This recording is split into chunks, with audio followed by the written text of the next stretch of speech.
Poor quadruplets were asking for money in 7 languages at the airport. The billionaire, curious, asks, "What's all this for?" One of them shows a photo, and he, with tears in his eyes, does the unbelievable. Ethan Wallace pulled his rolling suitcase through the corridor of JFK International Airport, trying to ignore the weariness that weighed on his shoulders. 3 days in Miami closing a $50 million deal. His financial consulting firm had grown beyond his most ambitious expectations. At 32, he was considered one of the most promising young billionaires in the country. But financial success didn't fill the emptiness he had carried in his chest for 8 years. The terminal was bustling, as always. Hurrying executives spoke on their phones. Families said their goodbyes. Tourists consulted maps. Ethan walked toward the exit, anxious to get to his Manhattan apartment and try to forget another day of numbers and negotiations. That's when he heard something unusual. "Excuse me, sir, could you help us?" The voice was small, polite. Ethan turned and nearly stumbled.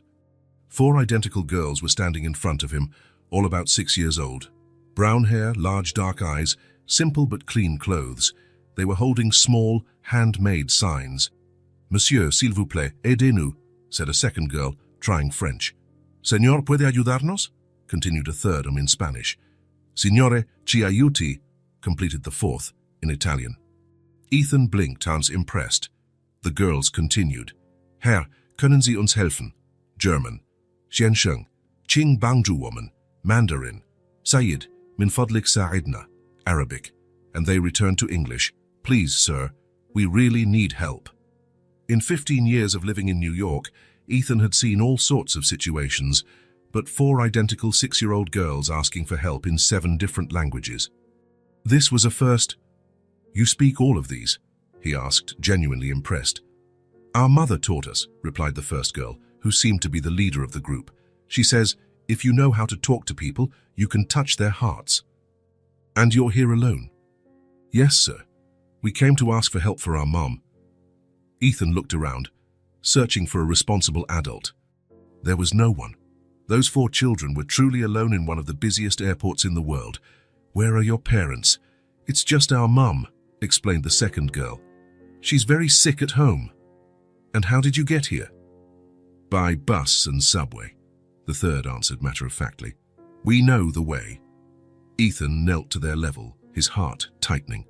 6-year-old children navigating New York's public transport alone was far too dangerous. "What are your names?" "I'm Emma," said the leader. "These are my sisters, Sophie, Grace, and Lily. We're quadruplets." "And why do you think I can help?" Emma studied him with eyes too serious for a child. "You stopped to listen to us, and you have a kind face. Our mom always says that people with kind faces have kind hearts too." "Besides," added Sophie, "your clothes are expensive. We learned to recognize them." Ethan looked down at his own suit. Armani, $3,000. To these girls, he must have looked exactly like what he was, someone with enough money to help. "So what happened to your mother?" "She lost her job 2 months ago," Grace explained. "Since then, she's been working 3 different jobs, but she still can't pay all the bills." "And now she's sick," continued Lily. "She has a high fever and can't even get out of bed. But she doesn't want to go to the doctor because she says we don't have the money." "That's why we came here," said Emma. "My mom always taught us languages. She said one day it would be useful. So we thought, if we can talk to more people, maybe someone will help us." Ethan felt a lump in his throat. The intelligence and determination of these girls were impressive. And at the same time, heartbreaking. No child should have to be this smart, this independent. "Have you gotten anything today?" The girls exchanged embarrassed glances. "Some people gave us money," Sophie admitted, "but not much. Most people just walk right by." "Or they get angry," added Grace. "A man yelled that we were liars." "But we're not," Lily said quickly. "We never lie." "I believe you," Ethan said, and he realized it was true. There was a sincerity in these girls that was impossible to fake. "Do you have a picture of your mum?" he asked, not sure why the question had come out. Emma nodded and pulled an old phone with a cracked screen from her jacket pocket. She fiddled with it for a few seconds with small but skillful fingers and held the device out to him. "Here, this was taken on our birthday, last month." Ethan took the phone and looked at the screen. His world collapsed. There, smiling tiredly but genuinely happy, with 4 identical girls in her arms, was Claire Morgan. Older, with worry lines around her eyes that didn't exist before, but unmistakably Claire. Claire, who had been the love of his life. Claire, who had disappeared one morning 8 years ago, leaving only a note saying it was for the best. Claire, whom he had desperately searched for months before finally giving up. Claire, who had apparently changed her name and was now raising 4 daughters alone. "Sir." Emma's voice seemed to come from far away. "Are you okay?" Ethan realized his hands were shaking. He returned the phone and tried to control his voice. What is your mother's full name?" "Claire Morgan," replied Sophie. "Why? Do you know her?" Ethan closed his eyes for a second. Claire Sullivan had become Claire Morgan. She had changed her identity, started a new life, away from him. "I knew her," he murmured, "a long time ago." "So you'll help us?" Emma took a step forward, her eyes shining with hope. Ethan looked at the 4 girls. Now that he knew who their mother was, he could see Claire in each of them. The shape of their eyes, the determination in their chins, even the way Emma tilted her head when she was concentrating. Claire had daughters, quadruplets, and from what they had told him, she was raising them alone, working 3 jobs, sick, and with no money for medical treatment. The woman he had loved more than life itself was suffering, and her daughters, who were the same age they had dreamed their own children would one day be, were begging in an airport. "Where do you live?" he asked, his voice coming out hoarser than he intended. "Queens," Grace replied. "A small apartment, but it's ours." "Come on," Ethan said, picking up his suitcase. "Let's go see your mother." "Really?" Emma's eyes widened. "Are you really going to help us?" Ethan looked at her, at all of them, and felt something he hadn't felt in 8 years. Purpose, a reason to use all the money he had accumulated. "I'm going to do more than help," he said, surprising himself with his own determination. "So I'm going to take care of you." The drive to Queens was an emotional roller coaster. Ethan had called his private driver, and the girls were amazed by the luxurious car. "Wow, it's like in the movies," Lily whispered, touching the leather seat with reverence. "Are you very rich?" Grace asked with the frankness typical of children. "Yes," Ethan answered simply. "They're very rich. And are you really going to help our mum?" Sophie wanted to know. "I'm going to help your mum and you, I promise." Emma studied him in the rearview mirror. "Why are you crying?" Ethan brought a hand to his face. Surprised. He was crying. Silent tears that he had held back for 8 years were finally finding their way out. "Yeah, sometimes adults cry when they're happy," he said, trying to explain the unexplainable. "Our mom cries like that sometimes," Lily observed, "when she thinks we're not looking." The tightness in Ethan's chest grew. Claire cried alone. Claire, who had always been strong, independent, was breaking in silence. "Tell me about her," he asked. What is she like now?" "She's the best mom in the world," Emma said immediately. "She works so hard to take care of us. And she's very smart," added Sophie. "She knows many languages and teaches us everything. And she makes the best pancakes when she has the ingredients," said Grace, licking her lips. "But sometimes she gets very sad," Lily admitted, "especially when the bills arrive." "She never talks about our dad," Emma said suddenly. "We know there is one, because everyone has one, but she never tells us anything." Ethan swallowed hard. Who was the girl's father, and why wasn't he in their lives? "We're here," the driver announced. The building where Claire lived was old, in need of repairs. It wasn't the worst place Ethan had ever seen, but it was far from suitable for a single mother with 4 daughters. The girls guided him up the stairs to the 3rd floor. Ethan felt his heart racing with every step. In a few seconds, he would see Claire again. The woman he had loved, the woman who had run away, the woman who, apparently, had rebuilt her life without him. "Apartment 3B, said Emma, stopping in front of a door that had once been blue. Ethan took a deep breath. 8 years of unanswered questions were about to have at least a few answers. Emma knocked on the door. "Mommy, it's us, and we brought a surprise." Slow footsteps approached. The sound of several locks being undone, clear evidence that Claire worried about security in a neighborhood that probably wasn't the safest. The door opened, and there she was. Claire looked smaller than he remembered, thinner, more fragile. She was wearing wrinkled pajamas and her hair was tied in a messy bun.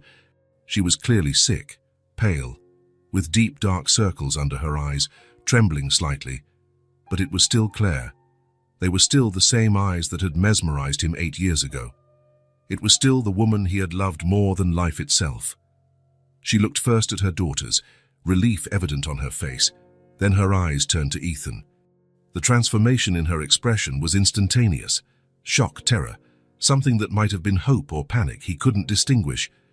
"You," was all she managed to say, her voice coming out as a strangled whisper. "Hi, Claire," Ethan said, trying to keep his voice steady despite the emotional earthquake he felt.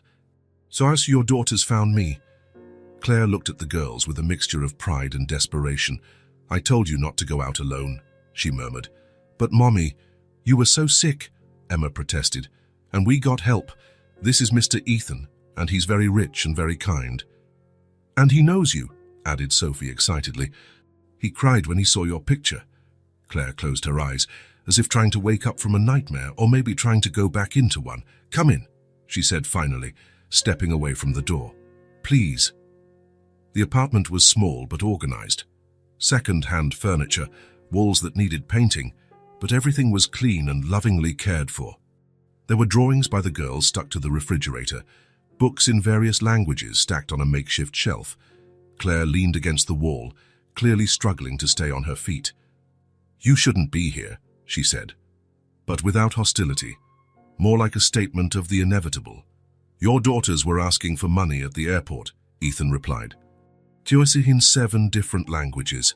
Claire closed her eyes, humiliation and pride warring on her face. "I didn't know. They didn't tell me what they were going to do." "Mommy, we just wanted to help," said Grace. "Mr. Ethan is very kind. And he's going to take care of us," added Lily. Claire looked at Ethan with something close to panic. "Ethan, you don't understand. You can't just—" She was interrupted by a violent coughing fit. When she stopped, she was out of breath and even paler. "You need a doctor," Ethan said. "I can't afford it." "I can, and I will." "No." "Claire, you're clearly very sick. Your daughters are begging for money to get medicine for you. This isn't a discussion." She tried to argue, but another wave of coughing cut her off. "That's it," Ethan said, making a decision. "We're going to the hospital. Now." "The girls, they're coming with us." Claire looked at him for a long moment. He saw pride fighting against relief, need fighting against fear. "Why?" she finally asked. "Why do you want to do this?" Ethan looked at her, at the 4 girls watching the conversation with large, hopeful eyes, at the apartment that told a story of struggle and love and sacrifice. "Because 8 years ago, I lost the most important person in my life," he said, his voice thick with emotion. "And I'm not going to lose you again."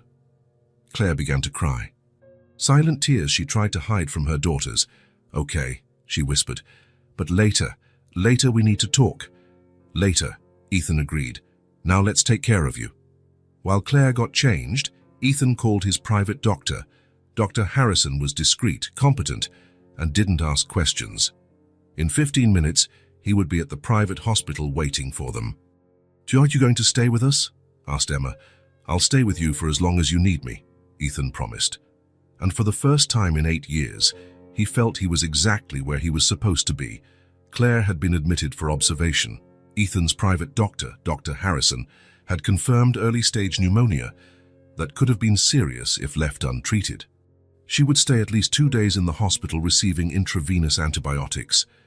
Now Ethan was in the pediatric hallway, looking at 4 identical girls sitting in a row of blue chairs. They were dangling their legs, which didn't reach the floor, and whispering among themselves. "And now," asked Emma, always the group's spokesperson. "Now you come with me," Ethan said. "Don, your mom is going to be fine, but she needs to rest, and you need to eat something." "We can stay here," Sophie offered. "We know how to be quiet in hospitals." The casualness with which she said it made Ethan's heart ache. 6-year-old children shouldn't have experience being quiet in hospitals. No, you're coming with me. We'll eat, and then... Well, we'll see. Grace looked at him with curiosity. See what? Where you're going to sleep tonight? The girls exchanged glances. We can go back home, said Lily. We can take care of ourselves. Absolutely not, Ethan replied immediately. You're not staying alone. But we're always alone when Mum works late, Emma argued. Another revelation that made Ethan wonder how Claire had gotten into this situation. But this wasn't the time for difficult questions. Not today, he said simply. Today, you're staying with me. They left the hospital and Ethan called his driver. The girls still seemed impressed by the luxurious car, touching the leather seats with reverence. Where are we going to eat? Asked Sophie. Ethan thought of the expensive restaurants he frequented, places with formal waiters, menus in French, a quiet atmosphere, totally unsuitable for 4 6-year-old children. Do you like burgers? He asked. We've never had one, Grace admitted. Never. Mum says it's too expensive, Emma explained. We eat at home.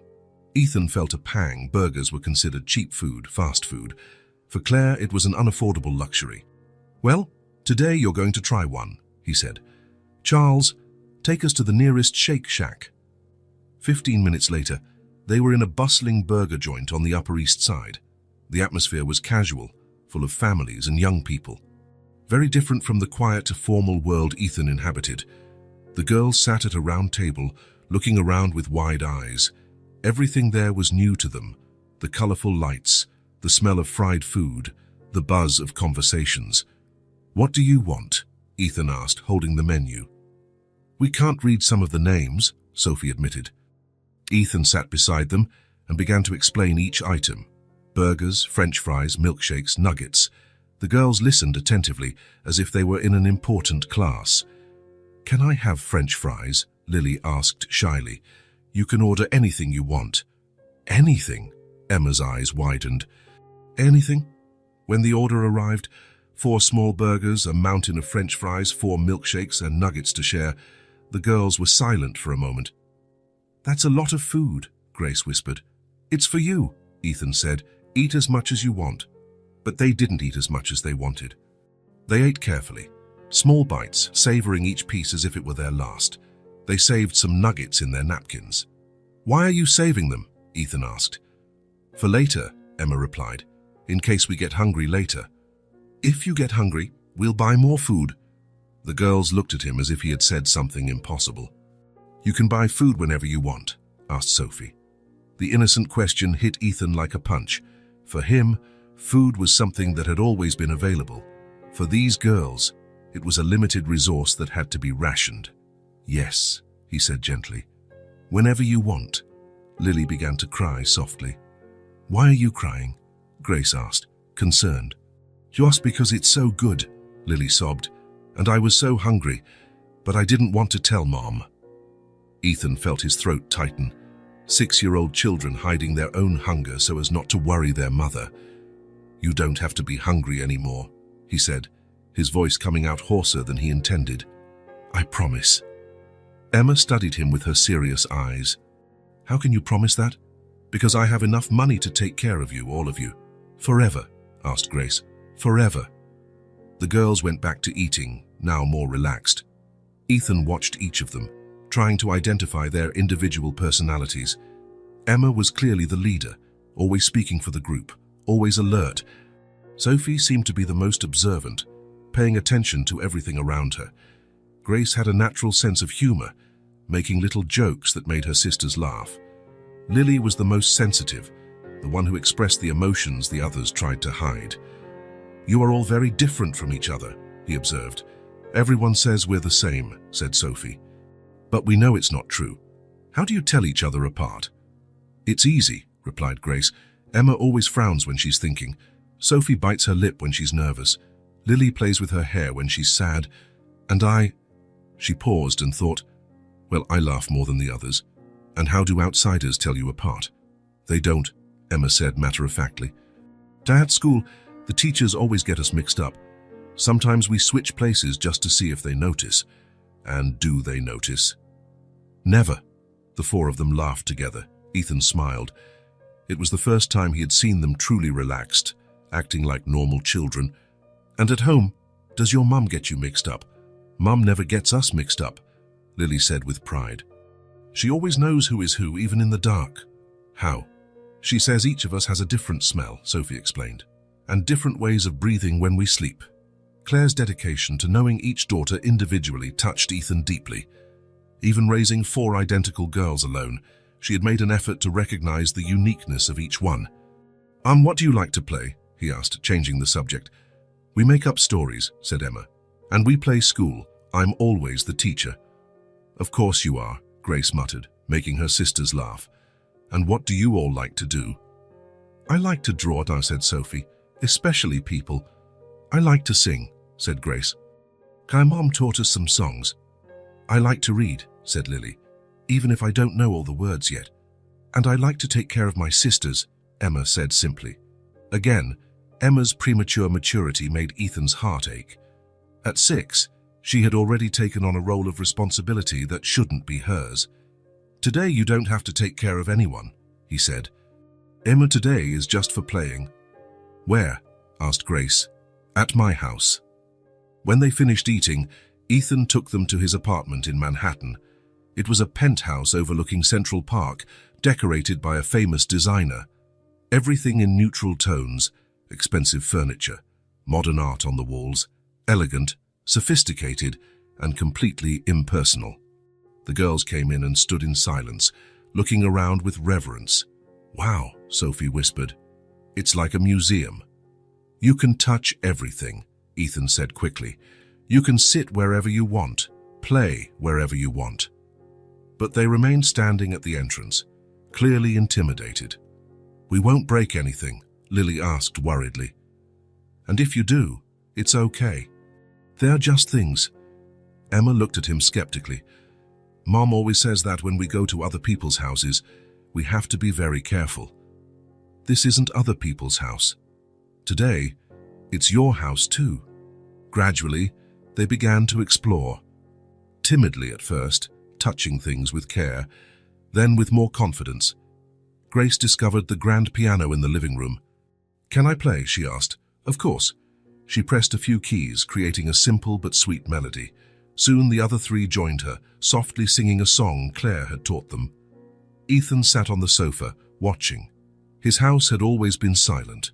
He would come home from work, have dinner alone, watch TV alone, sleep alone. Silence was his constant companion. Now there was music. There was laughter. There was life. Sophie found paper and a pencil on Ethan's desk and started to draw. Soon she was making portraits of her sisters, surprisingly detailed for a 6-year-old. Lily discovered the library and sat on the floor, flipping through books she couldn't fully read yet, but whose pictures fascinated her. Emma, always observant, approached Ethan. "Do you live here alone?" she asked. "Yes." "Don't you get lonely?" The simple question hit Ethan in the chest. Yes, he got lonely, terribly lonely, but he had gotten used to the loneliness, had learned to live with it. "Sometimes," he admitted. "We never get lonely," said Emma, "because there are 4 of us. Even when we're sad, there's always someone to keep us company." "You're lucky." "We are. Mom always says God gave us to each other so we would never be alone." Ethan looked at the 4 girls scattered around his living room. Grace was still at the piano, now trying to play something more elaborate. Sophie had moved to the large window and was drawing the city view. Lily had found a book of photographs of exotic places and was flipping through it carefully. And for the first time in 8 years, Ethan didn't feel alone. "Mr. Ethan," Grace stopped playing the piano. "Doyson, can I ask you something?" "Of course." "Why did you cry when you saw our mum's picture?" The other 3 stopped what they were doing and looked at him, clearly curious about the same thing. Ethan thought about how to explain without getting into details too complex for children. "Your mum and I knew each other a long time ago," he said carefully. "We were special friends, but we lost touch." "How did you lose touch?" asked Sophie. "Sometimes adults make complicated decisions," he said, repeating Claire's own words from the day before. "Our mum always says that," Lily observed, that adults complicate everything. Your mum was always smart. Did you like her? Emma asked directly. Very much. And now? Ethan hesitated. How could you explain to a 6-year-old that you had never stopped loving someone, even after 8 years of separation? I still like her, he said simply. So are you going to get back together? Grace asked hopefully. I don't know. That's a decision your mum has to make too. She'll want to, Emma said with conviction. Mum gets sad sometimes, we see it, and sad people need people who like them. Their simple wisdom surprised Ethan again. You're all very smart, he said. Mum taught us to pay attention to things, Sophie explained. She says when you really pay attention, you can understand what people are feeling. And what do you think I'm feeling right now? The four looked at each other, as if communicating silently. Happy? Grace said finally. But also a little scared. Why? Because it's been a long time since you've had real company, Emma observed. Now you have 4 all at once. And that's scary. No, said Lily. It's good. The house is better with people in it. Ethan looked around. She was right. The apartment that had always seemed elegant and sophisticated now just seemed cold. But with the girls there, with their drawings scattered about, with the sound of the piano and their conversations, everything felt more alive. You're right, he said. It's much better. They spent the rest of the afternoon exploring the house. They discovered the balcony with a view of the park, the guest room that had never been used, the gourmet kitchen where Ethan rarely cooked. You have a lot of food here, Sophie observed, looking at the full pantry. And no children to help eat it, added Grace. Now I have 4, said Ethan. As evening fell, the girls started to get sleepy. It had been a lot of emotions in one day. Their mother's illness and the hospital, the food at the burger joint and the new house. Where are we going to sleep? Asked Emma. Ethan realized he hadn't planned this properly. He had a guest room, but only one king-sized bed. Do you usually sleep together? Always, said Lily. So we have 2 beds in our room, but sometimes we all sleep in one. Especially when we're worried, added Sophie. Are you worried today? A little bit, Emma admitted. About Mom being in the hospital. She's going to be fine, Ethan assured them. Dr. Harrison is the best doctor I know. He prepared the guest room, putting extra pillows on the large bed. The girls took baths one at a time. Though identical, each had little different rituals. Emma brushed her teeth for exactly 2 minutes. Sophie fixed her hair even though she knew she was going to sleep. Grace sang softly in the shower. Lily always checked that the door was securely closed. When they were finally all in bed, wearing t-shirts Ethan had improvised as pajamas, they looked too small in the big bed. Mr. Ethan, Grace called out in the dark. Yes? Thank you. For what? For taking care of us, and our Mom. You don't have to thank me. Yes, we do, said Emma. Mom always says that when someone is kind to us, we should thank them. Your Mum taught you well. She taught us to be polite even when we're sad or scared, added Sophie. And are you scared now? A little, Lily admitted, but less than if we were alone. Ethan sat in the chair beside the bed. Do you want me to stay here until you fall asleep? Can you? Emma asked hopefully. Of course. He settled into the armchair and watched the 4 girls get comfortable in bed. They arranged themselves naturally, Emma on the edge, always in a position to protect the others, Sophie and Grace in the middle, close to each other, Lily on the other edge, her thumb near her mouth though she no longer sucked it. In a few minutes, their breathing had become regular. Ethan remained seated, watching. For the first time in 8 years, he wasn't alone at home. For the first time in 8 years, there was real life in his silent rooms. For the first time in 8 years, he felt like he belonged somewhere. The girls had filled a void he didn't even know existed, not just the physical silence of the house, but something deeper, an absence of purpose, of real connection, of love. Now there were 4 little people depending on him, 4 futures he could help shape, 4 hearts he could protect, and maybe, just maybe, a chance to win back the love he had lost 8 years ago. Ethan smiled in the dark, listening to the girls' soft breathing. For the first time in a long time, he was exactly where he wanted to be. The next morning, Ethan woke to the sound of soft giggles coming from the kitchen. For a moment, he was disoriented. He hadn't woken up to the sounds of other people in his house in 8 years. He got up and found the 4 girls sitting at the kitchen table, sharing a bowl of cereal they had found in the pantry. They were eating slowly, each taking small spoonfuls. "Good morning," said Ethan. "Good morning, Mr. Ethan," they replied in unison. "You didn't have to share one bowl. There's enough cereal for each of you." Emma looked at him in surprise. "Really?" "Of course. And there are other things too. Let me make you a real breakfast." He opened the refrigerator and noticed how full it was. Eggs, bacon, fruit, juices, yogurts.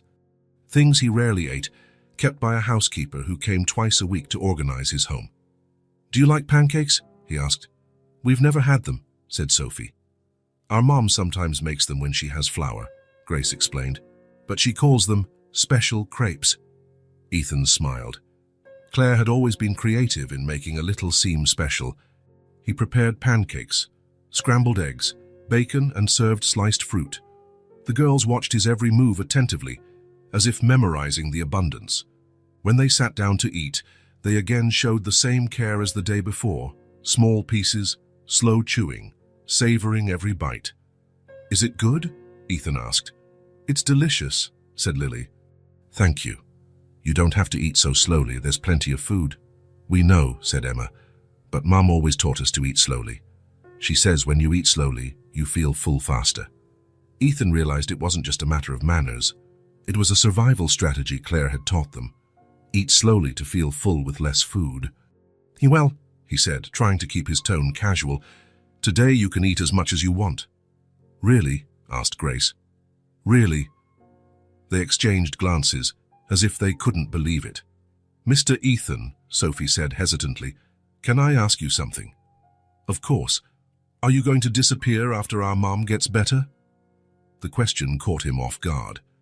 "And why would you think I'd do that?" "Because," Emma took over the answer, "people are sometimes nice for a while, but then they leave." "Who told you that?"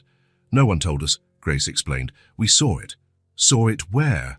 The girls looked at each other, clearly deciding how much they should tell.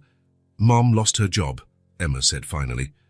The words came out simple, direct, as if they were just a fact of life. Ethan stopped eating. "When did that happen?" 3 months ago, Sophie replied. "She worked at a big store, handling the numbers, but they said they didn't need her anymore. And after that, she looked for other jobs," Grace continued. "But it's hard to find one. Especially when you have 4 daughters and can't work at night." Ethan felt a tightness in his chest. Claire had always been brilliant with numbers, organized, efficient. To imagine her being rejected in interview after interview. "Sometimes there's no food," Lily said softly, as if confessing a secret. "Lily," Emma gently scolded. "But it's true," Lily continued. "Sometimes Mum says she's not hungry, but we know she is. She just wants us to eat first." Ethan put his fork down on the plate, unable to continue eating. "Does she do that often?" "When there's not much food," Sophie confirmed. "She says she's already eaten, but we hear her stomach rumbling at night." "And you never told her you knew?" "We tried," said Grace. "But she gets sad when she realizes, so we pretend we don't see." Their maturity was both impressive and heartbreaking. 6-year-old children protecting their mother's feelings, pretending not to notice her hunger so as not to hurt her. "And what about the house you live in?" Ethan asked gently. "If we don't pay the rent, we have to leave," Emma said matter-of-factly. "The man who manages the building has already come to talk to Mom several times." "Is he mean?" Ethan asked. "No," Sophie replied. "He has children too, but he said he can't wait forever." "Mom cries after he leaves," Lily added. "She thinks we don't see, but we do." Ethan closed his eyes for a moment, trying to absorb it all. Claire, proud and independent, had reached the point where she couldn't properly feed her daughters. She was about to lose their home. And yet, she had taught the girls to be polite, kind, hopeful. "And when did your mum get sick?" Ethan asked carefully. "We didn't know what to do," Emma admitted, her voice becoming small for the first time. "She had a high fever," Sophie explained, "and she was coughing a lot. We tried to take care of her, but she only got worse. We gave her water, said Grace, and tried to make food, but we didn't know what was good for a sick person. And she fainted, Lily whispered, in the bathroom. So we were so scared. When she woke up, she was still very weak, Emma continued, and we realized that maybe she would die if we didn't get help. Is that why you went to the airport? Ethan asked. We wanted to help, Emma explained. Mum always says that when you have a problem, you have to think of a solution. So we thought that a lot of rich people pass through the airport. People who have money to travel by plane, added Sophie, and who come from different places. We thought maybe some would want to help a family, Grace continued. And we knew how to talk to different people, said Lily. Mom taught us many languages. You are very brave, Ethan said. We're not brave, Sophie corrected. We were just scared. Of what? Of what would happen to us, Lily admitted. If Mom got very sick and couldn't take care of us anymore. Or if we had to go to different houses, Grace added in a small voice. Different houses? If something happened to Mom, Emma explained, they might have to separate us. Because 4 kids are a lot for just one family to want. Ethan's heart broke. They had considered the possibility of being separated. 4 girls who had never spent a day apart, imagining being divided among strangers. You worry a lot about your mom, Ethan observed. Of course, said Emma. She takes care of us all the time. We want to take care of her too. And how do you take care of her? We try not to cause trouble, Sophie explained, and not to ask for things we know she can't buy. And we try not to get sick, added Grace, because doctors are expensive. And if we see she's very sad, we make drawings for her, said Lily, or sing the songs she taught us. But when she got sick, Emma continued, we didn't know how to help. We had never seen her so weak. We were afraid she would go away forever, Lily whispered. Like Daddy, Grace added softly. Ethan looked at them, surprised. You remember your father? We never had a father, Emma corrected quickly. We just know he left before we were born. Mom never talks about him, Sophie explained. But sometimes she gets sad when she sees other families with fathers. That's why we didn't want her to leave too, said Grace, because then we would be truly alone. Ethan felt an intense emotion rise in his chest. These girls had grown up without a father, watching their mother struggle alone. And when she fell ill, they faced the deepest fear a child can have, all by themselves. Mr. Ethan, said Sophie, thank you for giving us so much breakfast. And for letting us sleep at your house, added Grace. And for helping our mom, said Lily. And for not leaving when we told you the truth, finished Emma. Ethan looked at them, feeling an emotion he hadn't experienced in years. It was love, pure, simple, inevitable. These 4 girls had entered his life less than 2 days ago and had already changed everything.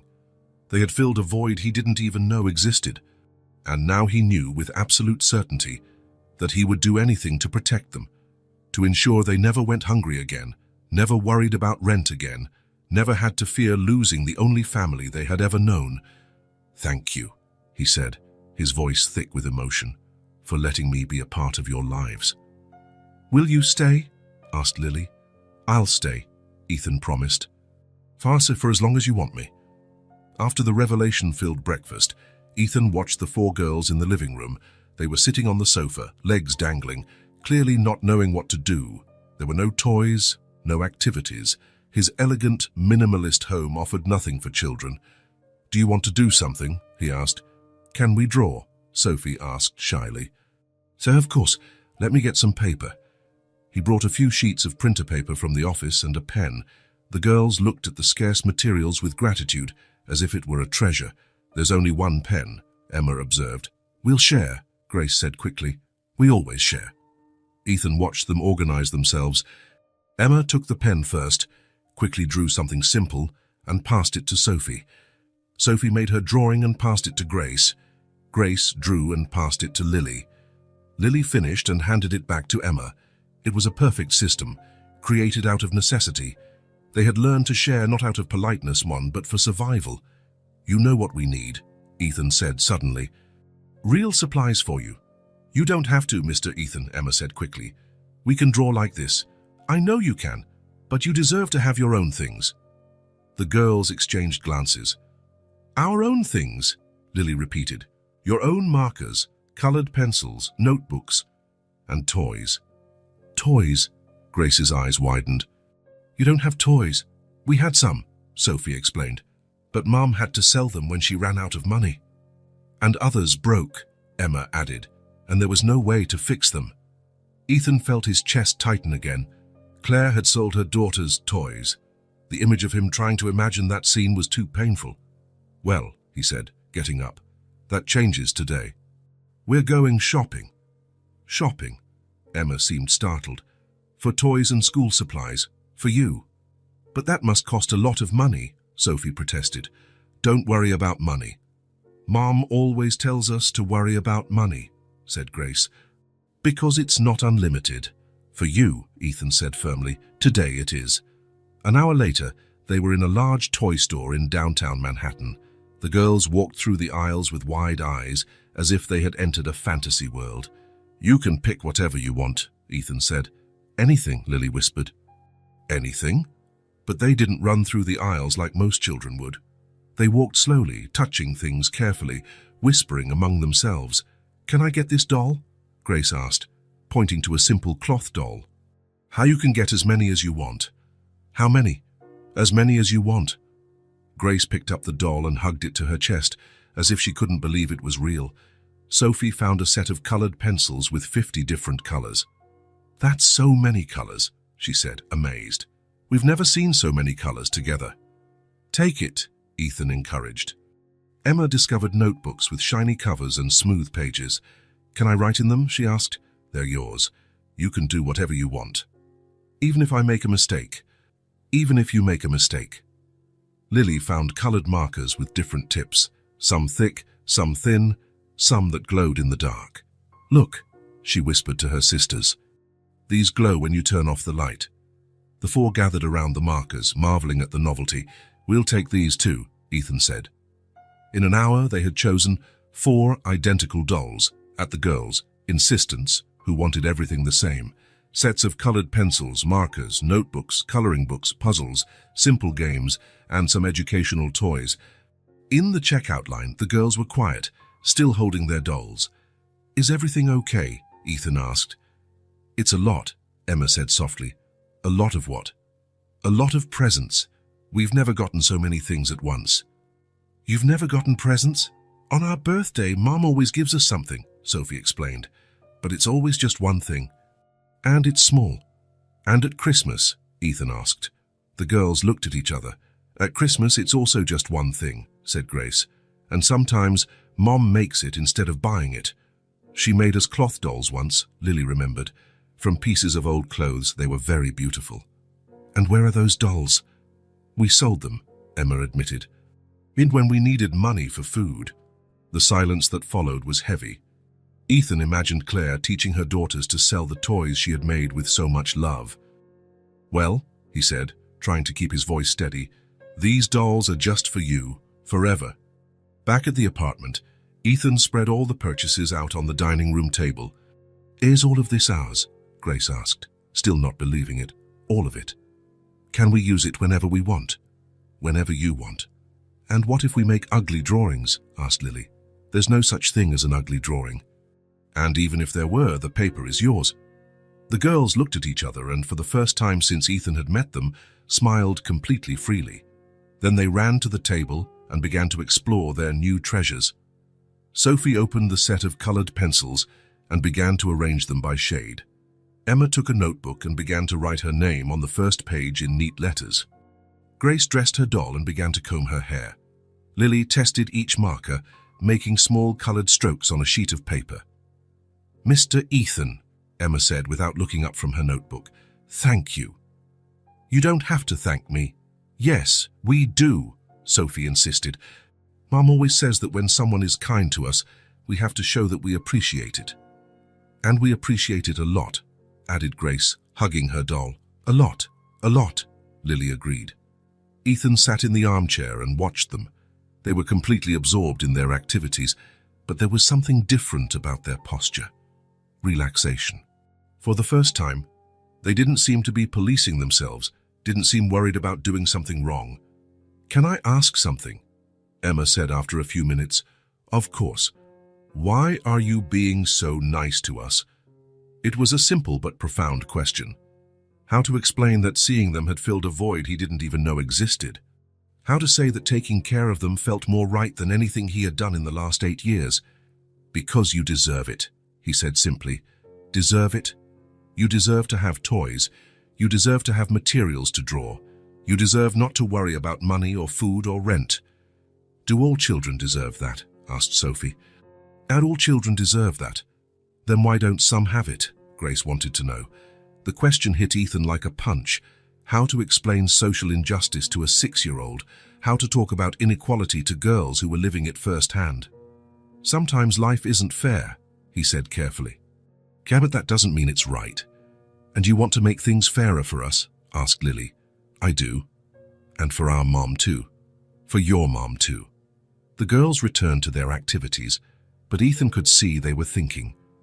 After a few minutes, Emma spoke again. Mr. Ethan, are you going to work today? Normally I would, but you can work, she said quickly. We won't bother you. Don't worry about it. But we do worry, Sophie explained, because we don't want you to lose your job because of us. How do you know about losing a job? Our mum lost hers, Grace said simply, and then it was very hard to find another one. Ethan realized they had learned about consequences in a very adult way. They knew that a lost job meant lost money, that lost money meant problems. I work from home anyway, he explained, and I'm my own boss. So you can't get fired? Asked Emma. I can't. Good, Lily sighed. Then we don't have to worry. I'll work from home, Ethan said. Play, but don't disturb me, okay? The girls beamed, exchanging excited glances. Okay, they said in unison. Can we play while you work? Asked Grace. You can play whenever you want. Without having to be quiet, Sophie wanted to know. So without having to be quiet, and without worrying if we're making noise? Asked Lily. Without worrying about anything. For the first time, Ethan saw something he hadn't seen before in their faces. Freedom. For the first time, they had a place to play without guilt, without fear, without worry. Ethan settled in his office, but left the door open so he could hear the girls. The sound of their voices, laughing and talking, created a soundtrack that made work more pleasant than it had been in years. Around noon, he realized he had something important to do. Girls, he called. They appeared at the office door, all with paint-stained hands. Are you okay here by yourselves for a few hours? We're always by ourselves, said Emma. We know how to take care of ourselves. I know you do, but today I'm leaving someone with you anyway. Why? Because you don't have to take care of yourselves alone anymore. Ethan called a nanny agency he occasionally used for corporate events. In 30 minutes, Margaret, an experienced Irish lady, was at the door. This is Emma, Sophie, Grace, and Lily, Ethan introduced. They are very special. Hello, dears, said Margaret with a warm smile. What beautiful dolls you have. The girls hid behind Ethan, still shy with strangers. Margaret will stay with you for a few hours, Ethan explained. You can play normally. She's just here to make sure everything is okay. Are you coming back? Asked Lily. I'll be back in a few hours. I promise. You really promise? Emma insisted. I really promise. He kissed each of their foreheads, a gesture that came naturally as if he had always done it, and left. On the way to Queens, Ethan thought about what he was about to do. It was a significant step, a declaration of intent. But it was necessary. The building where Claire lived looked even more dilapidated in the daylight. The peeling paint, the broken windows, the entrance in need of repair. It was not a safe place for 4 children. Ethan found the building manager on the ground floor, a middle-aged man with a tired expression. Can I help you? The man asked. I'm here to talk about Claire Morgan, apartment 3B. The manager's expression changed. Look, I know she's going through a tough time, but how much does she owe? Ethan interrupted. What do you mean? In back rent? How much does she owe? The manager hesitated. Are you her family? I'm a friend, and I want to clear the debt. It's 4 months of back rent, said the manager. $3,200. Ethan took out his checkbook. And the rent for the next 6 months. You want to pay 6 months in advance? I do.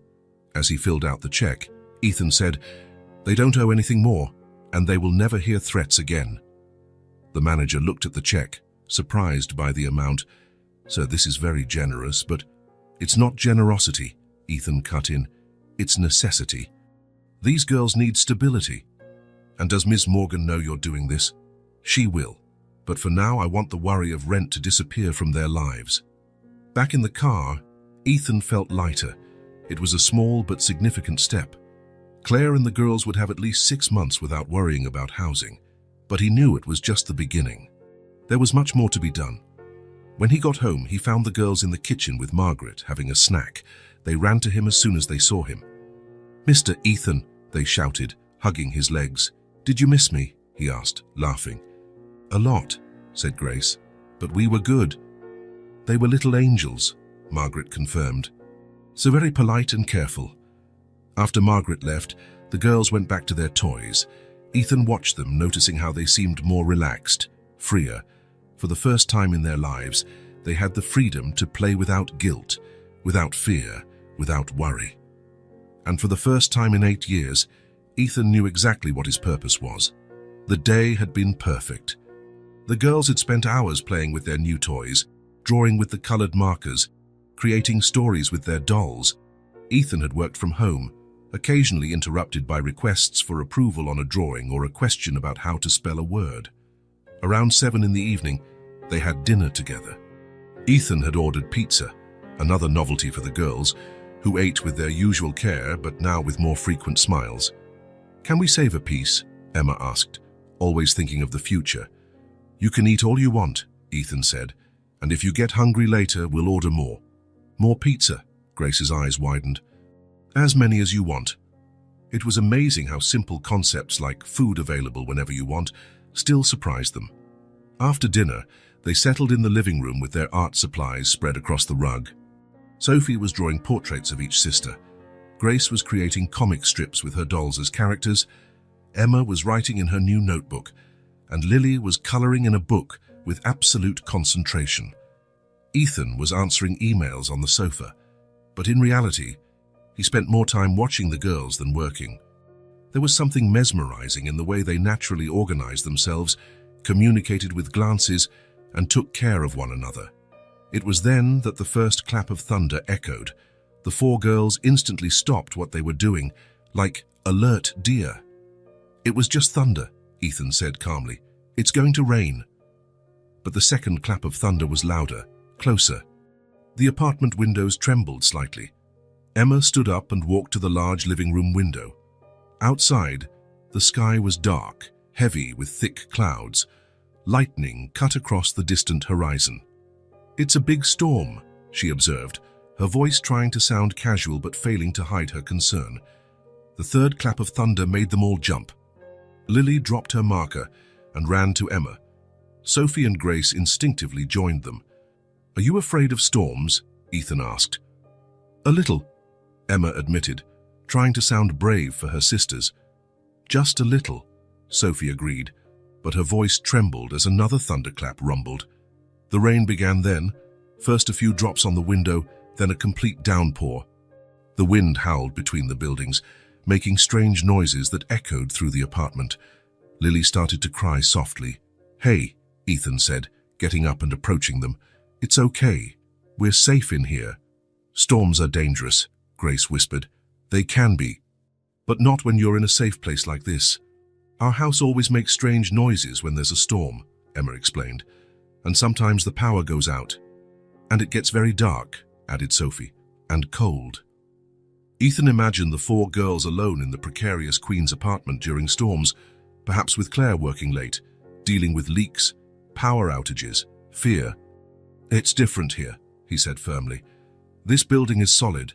The power won't go out and you're not alone." Another clap of thunder, this one more intense, made them all huddle even closer. "You know what we used to do when I was a kid during storms?" Ethan asked. "What?" Lily whispered. "We built forts. Forts, with sheets and pillows. A special place where storms couldn't get in." Their eyes lit up slightly. "How does it work?" asked Emma. "Come on, I'll show you." Ethan went to get sheets from the guest room closet. When he returned, the girls were clustered on the sofa, watching the rain through the window. "First, we need to choose where to build," he said, spreading out a large sheet. "Oh, how about there, between the sofa and the armchair?" They nodded, still apprehensive but curious. Ethan began to stretch the sheet, using cushions to hold down the ends, creating a structure that looked like a makeshift tent. The girls watched his every move. "Now we need more sheets for the walls," he said, handing another sheet to Emma. "Do you want to help?" Gradually, they became involved in the project. Emma held one end while Ethan secured the other. Sophie helped arrange the cushions. Grace and Lily brought pillows from the bedroom. In 15 minutes, they had created a spacious fort in the middle of the living room. Inside, it was cozy and insulated from the sounds of the storm. "Now we go in," Ethan said. The 4 girls crawled into the fort, followed by Ethan. Inside, the light was soft, filtered through the sheets. The space felt magical, separate from the outside world. "It's like a secret house," Lily whispered, amazed. "A house just for us," Grace agreed. Another clap of thunder echoed, but this time they didn't flinch as much. The fort seemed to offer psychological protection against fear. "Do you feel safer here?" Ethan asked. "Much," said Emma. "It's like the storm can't find us." "Exactly." They settled inside the fort, sitting in a circle with pillows around them. Ethan noticed how the girls seemed smaller in that intimate space, more vulnerable, but also more relaxed. "Mr. Ethan," said Sophie, "are you afraid of anything?" "Everyone is afraid of something," he replied, "even adults." "What are you afraid of?" asked Grace. Ethan thought for a moment. What was he afraid of? Of losing the people he loved again, of not being good enough to take care of them, of Claire not wanting him to be a part of the girls' lives. "Gus, I'm afraid of disappointing the people who are important to me," he said honestly. "What do you mean?" Emma wanted to know. "Of not being able to take good care of them, of not being what they need." The girls looked at each other. "You take very good care of us," Lily said with conviction. "Better than anyone has ever taken care of us," added Sophie. "Except our mum," Emma quickly corrected. "Except our mum," the others agreed. The rain continued outside, but the sound was muffled by the sheets. Inside the fort, they were in their own world. "Can I tell you a story?" Ethan asked. "Yes," they replied in unison. Ethan began to invent a story about 4 princess sisters who lived in a magical castle. Each had a special talent. One drew maps that showed hidden treasures. Another sang songs that calmed storms. The third wrote books that came to life. And the fourth had the gift of making anyone feel loved. The girls listened fascinated, occasionally interrupting to ask questions or suggest changes to the story. "And were they happy?" Grace asked when Ethan finished. "Very happy, because they had each other. Like us," Sophie observed. "Like you." As the night went on, the storm began to subside, but the girls showed no desire to leave the fort. They snuggled closer, using their dolls as pillows. Ethan lay beside them, watching how they naturally arranged themselves for sleep. Emma always in a position to protect the others, Sophie and Grace in the middle, Lily on the other end. "Mr. Ethan," a voice whispered in the dark. "Yes. We never met our father." The confession came softly, almost inaudibly. Ethan couldn't identify which of the girls had spoken. "Never?" he asked gently. "Never. He left before we were born. Do you miss him?" There was a long pause. "We don't know," came the reply. "How can you miss someone you've never met?" "But sometimes we wonder," another voice whispered, "what it would be like to have a dad." "And now we know," said a third voice. Ethan felt his heart race. "You know? It's like this," whispered the fourth voice. "Having someone who takes care of us, who makes us feel safe, who builds forts when we're scared, who buys us dolls," added another, "and doesn't get mad when we make noise," a third continued, "and promises we'll never be hungry again," finished the fourth. Ethan closed his eyes, feeling an intense emotion rise from his chest. There in that small, cozy space, surrounded by 4 girls who had entered his life only a few days ago, he felt something he had never experienced before. Total connection, absolute purpose, the certainty that he was exactly where he was supposed to be. "This is love," he thought. This is what unconditional, protective, transformative love means. Not the romantic love he had felt for Claire, but something different, equally powerful. The love of someone who chooses to care, to protect, to sacrifice. The love of a father. "You are all very special," he whispered into the darkness. "You're special too," a sleepy voice replied. "Very special," another agreed. One by one, the voices became more spaced out, more sleepy. In a few minutes, Ethan heard the regular breaths that indicated they had fallen asleep. He stayed awake longer, listening to the rain subside outside, watching the small shapes beside him. 4 girls who had lost their innocence too soon, but who could still trust, still love, and who, somehow unexplainably, had chosen to trust him. There, in that makeshift fort, Ethan knew his life had changed forever. It was no longer just about him, his company, his financial success. It was about them, about protecting them, giving them the childhood they deserved, being the father they never had.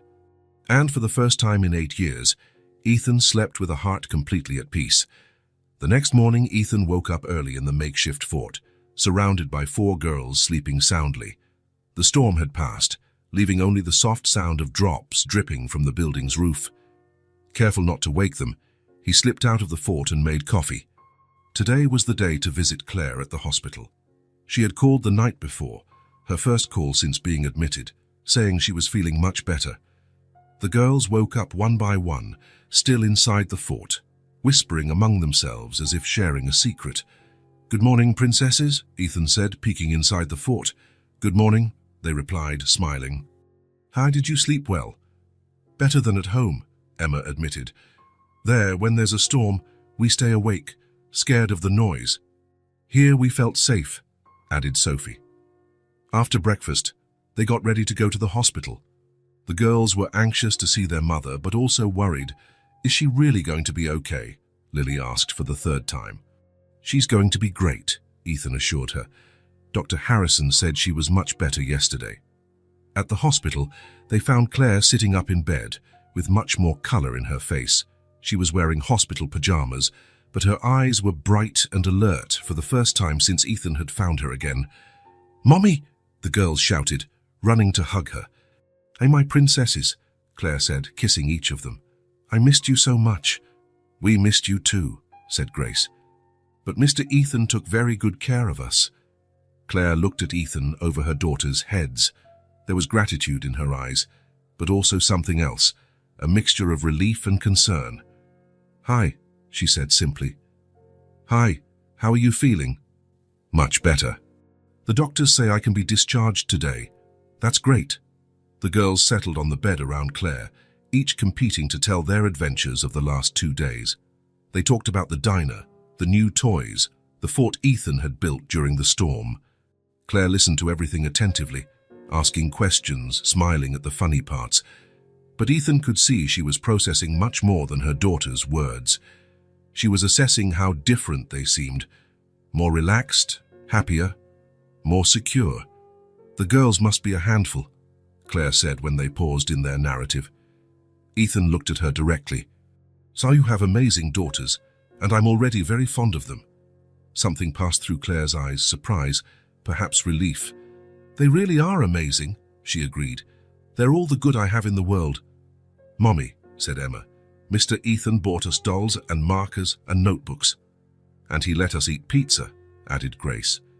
"Shadi built a fort when we were scared of the storm," said Lily. "And he said we'll never be hungry again," finished Sophie.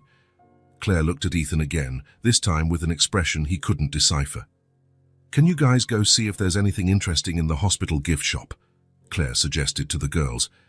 "Here's a little money." She took a few crumpled bills from the nightstand. "They don't need money," Ethan said quickly. "I'll take care of it." "Ethan, girls, go check out the gift shop. Buy whatever you want." After the girls left, Claire and Ethan were alone for the first time since their reunion. The silence stretched between them, heavy with 8 years of unsaid words. "Thank you," Claire said finally, "for taking care of them, for paying for the hospital, for everything." "You don't have to thank me." "Yes, I do." She hesitated. "I know you must have a lot of questions." Ethan pulled a chair closer to the bed and sat down. I have one question, he said calmly. Why did you leave? Claire closed her eyes and leaned back against the pillow. When she opened them again, they were shining with unshed tears. It was too much pressure, she began, her voice trembling slightly. I was being judged. Your mother told me I wasn't good enough. Ethan felt a familiar anger rise in his chest. His mother had always been controlling, but he didn't know she had pressured Claire directly. What did she say to you? Many things. That I wasn't educated enough to be with you, that I would hinder your career, that you would get tired of me, and it would be better for me to leave before that happened. Claire, I loved you, Ethan. The tears began to flow, but I thought disappearing was for the best. For you, for your future. You didn't have the right to make that decision alone. I know, but I was 19 and terrified. Your mother seemed so sure I was going to ruin your life. Ethan stood up and began to pace the small room, trying to control his anger. And then, what happened after you left? Claire wiped her face with the back of her hand. I tried to start over. I got a job, a small apartment, and then I met someone. Ethan stopped pacing. The girl's father, David. She said the name as if it had a bitter taste. He seemed kind, caring. He said he loved me. We were together for a few months, and then I found out I was pregnant. And him. When he found out it was 4 babies, Claire laughed bitterly. He said he hadn't signed up for that. He disappeared the next day. Ethan felt his chest tighten. Claire had lost 2 important people in her life. First him, because of his mother's interference, then the girl's father, out of pure cowardice. So you raised the girls alone? With effort and pain, Claire confirmed. But I never regretted it. They are everything to me. They saved me, actually. How so? After David left, I was completely lost. But the girls gave me a purpose. I had to be strong for them. I had to find a way to survive. Ethan returned to the chair and, hesitantly, took Claire's hand. I never forgot you, he said, his voice thick with emotion. I spent 8 years wondering what I had done wrong, why you had left. You did nothing wrong. The mistake was mine, for not trusting what we had, for not fighting. They sat in silence for a moment, hands intertwined, processing 8 years of misunderstanding and pain. Claire, Ethan said finally, and if the girls want to, I want to be their father. Claire's eyes widened. Ethan, I'm not asking for an answer now, but I want you to know that's what I want. To take care of you, to protect you, to be a real family. You've only known them for 3 days. 3 days was enough for me to know that I love them. And you, I never stopped loving you, Claire. Tears returned to her eyes. This is a lot to process. I know. But think about it. Think if this is what you want too. Just then, the girls returned from the gift shop, each carrying a small souvenir. Look what we bought, Mommy, said Grace, showing a heart-shaped keychain.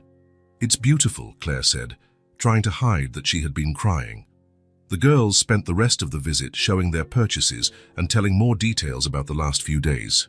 Claire listened attentively, but Ethan could see she was thinking about the conversation they had had. When it was time to leave, Claire was ready for discharge. Dr. Harrison gave some final recommendations, and she signed the papers. Where are you going to stay? Claire asked, as they left the hospital. At my place, Ethan replied, until you decide what you want to do. Ethan, I can't. Yes, you can. And you will. In the car on the way home, the girls chatted with Claire about everything they had seen and done. Ethan drove in silence, watching in the rearview mirror as Claire smiled at her daughters as they snuggled up beside her. When they arrived at the apartment, the girls ran to show Claire all their new toys. She followed them, amazed at the abundance that was now a part of their lives. This is all ours, Mommy, Emma explained. Mr. Ethan bought it for us. And we can use it whenever we want, added Sophie. Without worrying if we're going to break it, said Grace. And if it breaks, he'll buy another one, finished Lily. Claire looked at Ethan, who was watching the scene, leaning against the wall. Can I talk to you four? Ethan said to the girls. They sat on the sofa in a row, like little soldiers awaiting instructions. I wanted to ask you for something. Ethan began, feeling his heart race. "What is it?" asked Emma. "Say if you want to, I can be your father." The girls looked at each other, whispering quickly among themselves. Then they smiled, big, genuine smiles, full of joy. "We already like you a lot," they replied almost in unison. "Does that mean yes?" Ethan asked, laughing. "Yes," they all shouted together, jumping off the sofa to hug him. Claire watched from the doorway, tears streaming down her face. But this time they were tears of happiness. For the first time in 8 years, she could see a future full of hope for her daughters, and maybe, just maybe, for herself too. 3 days after Claire was discharged, Ethan knew there was a conversation he could no longer postpone. For years, he had let his mother interfere in his life, make decisions for him, dictate what was best for his future. But now he had a family to protect. It was time to confront Margaret Wallace. "I'm going out for a few hours," he said to Claire, who was in the kitchen helping the girls with an afternoon snack. "Okay," she replied, but Ethan could see the worry in her eyes. In the last few days, they had talked a lot about the past, about the misunderstandings, about the wounds that needed to heal. Claire knew he hadn't told his mother about their reunion yet.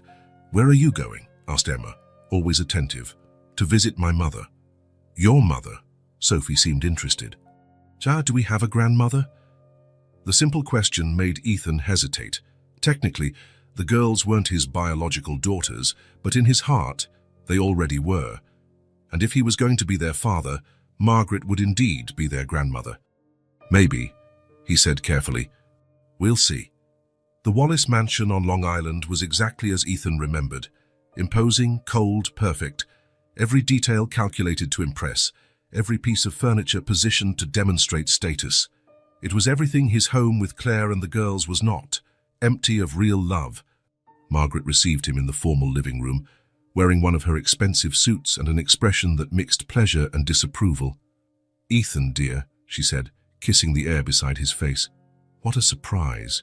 You haven't been here in months." "Hi, Mum. Sit down. I'll have Mary bring tea." "No need. I won't be staying long." Margaret arched a perfectly drawn eyebrow. "Oh, and why not?" Ethan sat in the armchair she indicated, but kept his posture straight, prepared for the battle he knew was coming. "I need to tell you something. I hope it's good news, perhaps about that girl from the Henderson family I mentioned. Jennifer is a charming young woman, a Yale graduate, a very respectable family." "No, Mom. Or maybe about the company's expansion. I know you were considering opening an office in—" "Mom, stop!"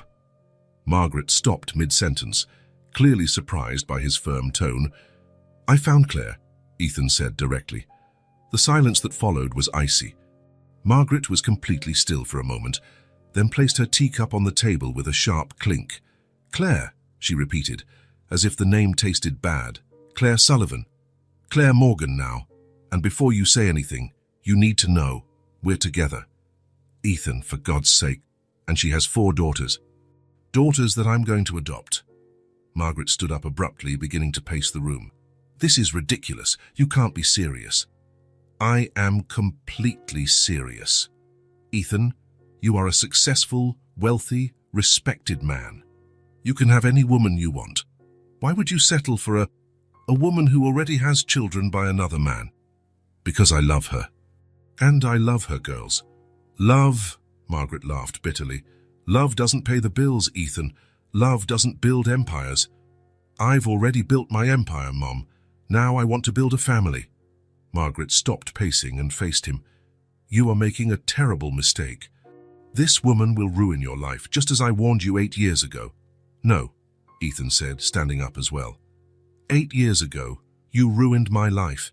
You said horrible things to Claire. You made her believe she wasn't good enough for me. Because she wasn't, and she still isn't. You don't have the right to judge that. I am your mother, and I am a grown man who has made a decision." Margaret took a deep breath, clearly trying to control herself. "Ethan, think about what you're doing. Your reputation, your business, your future." "My future is with Claire and the girls. And what if she's just after your money? A single woman with 4 daughters suddenly finds a billionaire. Enough. Ethan's voice came out louder than he intended. "Enough, Mum." Margaret looked surprised. She wasn't used to him raising his voice. "I found Claire. We are together. And I don't want you to interfere in my life anymore. Ethan, I don't want to hear another word against Claire or the girls. If you want to be part of our lives, you'll have to accept all of us. If you can't do that, then you won't be a part. Are you giving me an ultimatum? I'm giving you a choice." Margaret sat down slowly, as if her legs could no longer support her. "I just want what's best for you," she said, her voice sounding smaller. "I know, but what's best for me is Claire and the girls. If you can't accept that, then you don't really want what's best for me." Ethan walked to the door, then stopped. "They are incredible girls, Mom. Smart, loving, brave. If you give them a chance, you might find that being a grandmother is better than being controlling." And he left, leaving Margaret alone in the cold room. On the way back to Manhattan, Ethan felt lighter than he had in years. He had finally set boundaries, stood up for the people he loved, taken control of his own life. But when he got home and saw Claire and the girls playing in the living room, a new realization hit him. The apartment, as luxurious as it was too small for 5 people. The girls were all sleeping in the guest room. Claire was on the sofa bed in the living room. There was no space to really play, to grow, to be a real family. They needed a house. The next morning, Ethan called the best real estate agent in New York. "I need a house," he said. "Big enough for a family of 5, with a yard. In a good neighborhood, with excellent schools nearby. What kind of budget are we considering, Mr. Wallace?" "Unlimited. I need the perfect house." 2 weeks later, they were standing in front of a renovated Victorian house in Westchester, 40 minutes from downtown Manhattan. The house was large without being ostentatious, elegant without being cold. It had 6 bedrooms, a spacious kitchen, a living room with a fireplace, and best of all, a huge yard with trees to climb and enough space for 4 girls to run freely. "Is it ours?" Emma whispered, looking at the facade. "It's ours," Ethan confirmed. "For real?" asked Sophie. "For real. Forever?" Grace wanted to know. "Forever. Even if we make a mess?" asked Lily. "Especially if you make a mess." The girls looked at each other for a second, then burst into shouts of joy and ran towards the yard. They didn't wait for the agent's explanation, didn't want to see the inside first. They ran straight for the lawn, rolled in the grass, discovered every tree, every corner of the space that was now theirs. Claire stood at the entrance, watching her daughters run free for the first time in their lives. Tears streamed down her face, but she was smiling. "They've never had space to run," she said softly to Ethan. "Now they do. It's too big, too expensive. It's the right size for our family." Claire turned to look at him. "Our family. Our family." They stood there for a few minutes, watching the girls discover every inch of the yard. Emma had found a perfect tree to climb. Sophie was picking flowers for a bouquet. Grace was singing and dancing on the grass. Lily had discovered a small abandoned garden and was planning aloud what they would plant. "Thank you," Claire whispered. "For what?" "For giving us a home, a family, a future." "Thank you," Ethan replied, "for letting me be a part of it." That night, at their first dinner in the new house, sitting around the large kitchen table, Ethan looked at his family. Claire was serving the food. The girls were chattering about their plans for the garden, and for the first time in 8 years, he was exactly where he belonged. He had made the choice that changed everything, and he didn't regret it one bit. 6 months after moving into the house in Westchester, on a sunny spring morning, Ethan woke to the familiar sound of giggles coming from the garden. Through the bedroom window, he saw the 4 girls playing among the flowers they had planted together. Claire was in the kitchen making coffee, wearing the blue robe he had bought for her. Her hair was in a messy bun, and yet Ethan thought she had never looked more beautiful. "Good morning," he said, kissing the nape of her neck. "Good morning. The girls woke up early today. They're excited." "And you?" Claire turned to look at him, smiling. "Excited too. Today was their wedding day. It wouldn't be a grand ceremony. It would be intimate, simple, perfect. Just the 5 of them and the justice of the peace in the garden of the house that was now everyone's home." "Are you still sure?" Claire asked. touching his face. "I've never been more sure of anything in my life." 2 hours later, the garden had been transformed. White chairs were arranged in a semicircle around a small makeshift altar under the girls' favorite tree. The girls wore identical dresses in a light pink shade. Each held a small bouquet of flowers from their own garden. Claire wore a simple but elegant dress in a cream tone. She had left her hair down, the way Ethan had always liked it. "It's time," announced Emma, who had appointed herself the official ceremony organizer. They took their positions under the tree. The justice of the peace, a kind, middle-aged man, smiled at the assembled family. "We are here today to celebrate not only the union of Claire and Ethan," he began, "but the official formation of a family that has already existed for some time." The girls smiled, clearly proud of their special role in the ceremony. "Ethan," said the judge, "do you take Claire to be your wife, promising to love and care for her for the rest of your life?" "I do," Ethan replied, looking directly into Claire's eyes.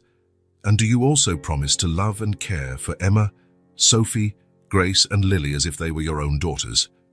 "I promise," Ethan said, looking at each of the girls. "Forever." "Claire," the judge continued, "do you take Ethan to be your husband?" "I do," Claire said, her voice thick with emotion. "And you, girls," said the judge, addressing the four, "do you accept Ethan as your father?" "We do," they replied in unison, grinning from ear to ear. "Then, by the power vested in me, I pronounce you husband and wife. And I officially declare you a family." Ethan kissed Claire softly, and the girls burst into applause and shouts of joy, throwing flower petals into the air. It was more than a wedding. It was the official formation of something that had already existed in their hearts for months. After the ceremony, they had a simple lunch in the garden.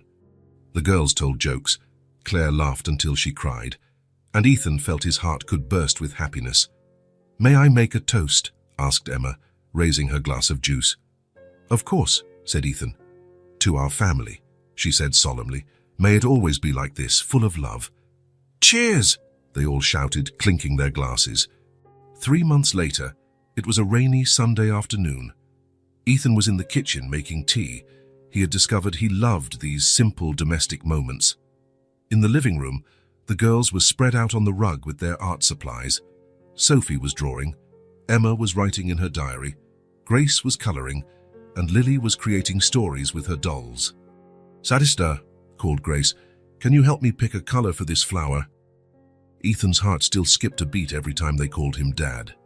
"How about pink?" he suggested, leaning down to look at the drawing. "Pink is perfect," Grace agreed. Claire was reading in the armchair, but Ethan could feel her gaze on him. When he turned, he found her eyes watching the scene with absolute tenderness. "What is it?" he asked. "Nothing," she said, smiling. "I'm just looking at my family." "Our family," he corrected. Ethan finished making the tea and brought a cup to Claire. She pulled him down to sit on the arm of the chair. "You know what I'm thinking," she said softly. What?" "About how life changes. A year ago, I was desperate, not knowing how I was going to pay the rent, and now I'm watching them paint on a very expensive rug without a care in the world." Ethan took her hand. "Do you regret anything?" "Nothing. Absolutely nothing." She paused. "Thank you for coming back." The simple sentence carried 8 years of longing, months of fear and infinite gratitude. "I came back to never leave again," Ethan replied softly, kissing her fingers. "Promise?" "I promise. This time it's forever." Just then, Lily got up from the rug and ran to them. "Dad, Mom, look what I drew for you." It was a simple drawing made with crayons. It showed a house with a garden full of flowers. In front, 5 stick figures held hands. At the top, in crooked letters, "Our happy family forever." "It's perfect," said Claire, her eyes shining. "It's the most beautiful drawing I've ever seen," Ethan agreed. "Can I stick it on the fridge?" Lily asked. "We're going to frame it and put it on the living room wall," Ethan said. "Really?" Lily's eyes widened. "Really? It's a work of art." Lily ran back to tell her sisters. Soon the 4 of them were planning a family art gallery. Ethan and Claire watched, hands intertwined, hearts full. "How they accepted you so naturally," Claire said. as if you were always part of our lives. Maybe I always was, Ethan said. Maybe they were just waiting for me to find my way home. And did you? Ethan looked around the room. The girls were laughing on the rug. Claire was by his side, safe and happy. The house smelled of home, of family, of love. I did, he said, pulling her in for a soft kiss. I finally found my place in the world. Outside, the rain continued to fall, but inside the house, there was only warmth, laughter, and the absolute certainty that they had built something that would last forever. A family, real, complete, and unbreakable. If this story touched your heart, subscribe to the channel and turn on notifications so you don't miss the next ones. Leave a like because it helps this story get recommended to more people. See you in the next story.